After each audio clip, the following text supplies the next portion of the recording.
Welcome to the Name and Occupation in Depth podcast. Today, our hot topic is coffee revolution. Only a few centuries ago, yet it's hard to even imagine a world without it. Before caffeine comes to Europe, people were drunk or buzzed most of the day. People would have alcohol with breakfast. Water was contaminated with disease. But alcohol, because of the fermentation process, would kill a lot of microbes. So you gave your kids hard cider in the morning. There were beer breaks on farms. People addled on alcohol are not going to be so rational, are not going to be so linear in their thinking, and are not going to be so energetic. Coffee consumption, along with tea and chocolate, all of which have caffeine, became widespread in Europe in the 17th century. And coffee houses popped up all over London. So there were coffee houses dedicated to literature, and writers and poets would congregate there. There was a coffee house dedicated to selling stock, and that turned into the London Stock Exchange eventually. There was another one dedicated to science. What? A coffee house that turned into the coffee stock exchange? I was like, Right? is this for real? I looked it up. It's true. It's a fun fact. It happened like before. People used to congregate in areas where they sold coffee because it would just provide like clarity of thought and cool. Deep concentration. And how it impacted the Industrial Revolution. This is what I really love, because the work hours were followed the sunrise and the sunset. Pre-coffee. Of the period would get together, and Isaac Newton was a big coffee fan. Voltaire, the Enlightenment figure, apparently had 72 cups a day. I don't know quite how you do that. Diderot wrote the encyclopedia on caffeine. This new, sober, more civil drink was changing the way people thought and the way they worked. Once you're doing work with machinery, indoors, doing double entry bookkeeping and all that kind of head work, alcohol is the wrong drug, and caffeine is the right drug. Caffeine allows you also to break your ties to the rhythms of the sun. Before caffeine, basically people started work when the sun came up and stopped when it went down. With caffeine and with light or gaslight, you could have a night shift. You could have an overnight shift. It's not hard to see a through line from coffeed up workers keeping up with the pace of the machines in the factories to the rise of office culture and the establishment of the coffee break in the 1950s. Caffeine has made us super productive. There's a very interesting body of research that suggests that caffeine does improve focus and memory. And so what ended up happening was that they noticed that productivity would decrease around 1:32. And that gave the creation of the coffee break. You now have a break to drink coffee, to make you more productive, to maintain productivity throughout the day. Otherwise, people are getting tired and productivity drops. Time. So that right? Well, yeah, and that's maybe why that's an interesting concept, though, Andre. Because actually, you're right. Why there's siestas, because the productivity decreases, and they're like, well, let's just take a nap. Let's just take a nap and wake up so that we can increase our productivity. Right?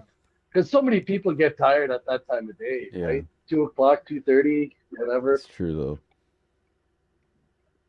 Absolutely. And then the last piece is the benefits, like that caffeine has. Cardiovascular disease, Parkinson's, dementia. In the American diet, coffee and tea represent the single biggest source of antioxidants.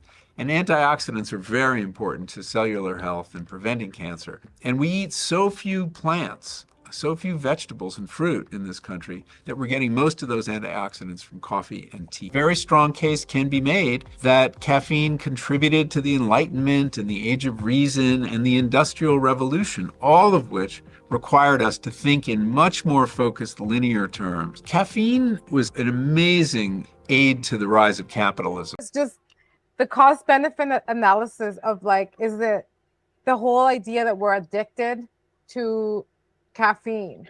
He talks about it, and that's the last point I want to make. that I find super interesting. But is it really a bad thing to be dependent on a plant that you have easy access to, you can afford, that isn't ruining your life and is giving you some benefit? The way in which individuals are addicted to caffeine is mirrored in our society. We have organized our society in such a way, with like globe spanning trade, working long hours and changing the climate and changing the environment. We have created a world in which caffeine is indispensable, and therefore the coffee plant and the tea plant are indispensable. And we've created exactly the world they need in which to thrive. So I can't think of a more clever evolutionary strategy. Yeah. That's really interesting. So, and it's the Dutch brought all the coffee and they exported it all over South America. No way. from the Netherlands. Yeah, they brought it over. I'm pretty sure. So from what I understand, Ethiopia. it originated in Africa. Yes. Right. Eh? It originated in Ethiopia, and but the premise behind our episode in Coffee Revolution is the impact that coffee had on our society as a whole once it came to Europe. Who is the number one coffee producer in the world? Producer? Yeah, the top coffee producer Colombia. country in the world. Costa Rica. Brazil. What do I'll you say think, Brazil. Francesco? Arabica somewhere in I think it's like South wherever America. that is, Asia, I guess. Brazil. By Oh, far. right. All Italians have these coffee makers. Actually, hold on, there's still coffee here left when you Mm. pour it out. It is very popular in Italian culture. They always have this one. This is a big one. That's a 20 ounce. They also have some more fancy ones. For example, this one. So this one came from my father. It's stainless steel, this okay. one, with fake gold. It is very, very simple, the concept. So they put the water down here. So you have this little area to put the coffee grinds. So once that is that, and you fill this up to there's a little button here, there's a little level. Fill the water to there. You put Cool. this down. And once you close this, it has a filter here. So what happens with the process, so when you put it on fire, don't put it on high fire, just put it on a low, medium-low fire to be able to start processing the water of the boiling. So when the water boils, it pushes the water down into that little container and then through the coffee grinds, and then it goes up. There's a little rod here, and then it comes in here, and that's what you Cool. get. It's very, very good. It's strong coffee. So, fun fact, the person who invented the espresso machine, because that's an espresso maker, was Angelo Moriando of Turin, Italy. monkey. He received a patent for it in 1884. Oh yeah. It has Oh, to be that's cool. espresso coffee. Who makes So the there's best a- coffee in the world? You think? Italians by far. Legit. Oh, shit. I mean, No, you guys, like there's like Yeah. espresso. Yeah. People are having espresso shots like 24 hours a day. It's like You know- I madness. believe it. I It's believe true. So Cuba, they're another country that makes fantastic coffee. I took over to it. Yeah, answer your no, it's good. question. No, it's perfect. I love it. 1952. So the first design, 1852, by the Frenchmen. It was two Okay. of them, Mayer and Delforge. That sounds You know good. who drinks the most Sounds coffee good. in the world? the British. No, not the British. That's No, beer. it's tea. Who drinks the most coffee in the Oh. Tea world? people. Okay, hold on. Per Per capita? capita. You say per Yeah. capita? Canada's close up there. India, Nope. Finland. China. Pakistan. Finland. Finland, Austria, Denmark, Sweden, Germany, Italy, France, Dutch, Belgium, Spain, and then the US, and then Japan. Wow, I never thought Japan would be up there. Oh, we're on the list for the most that's addictive to coffee.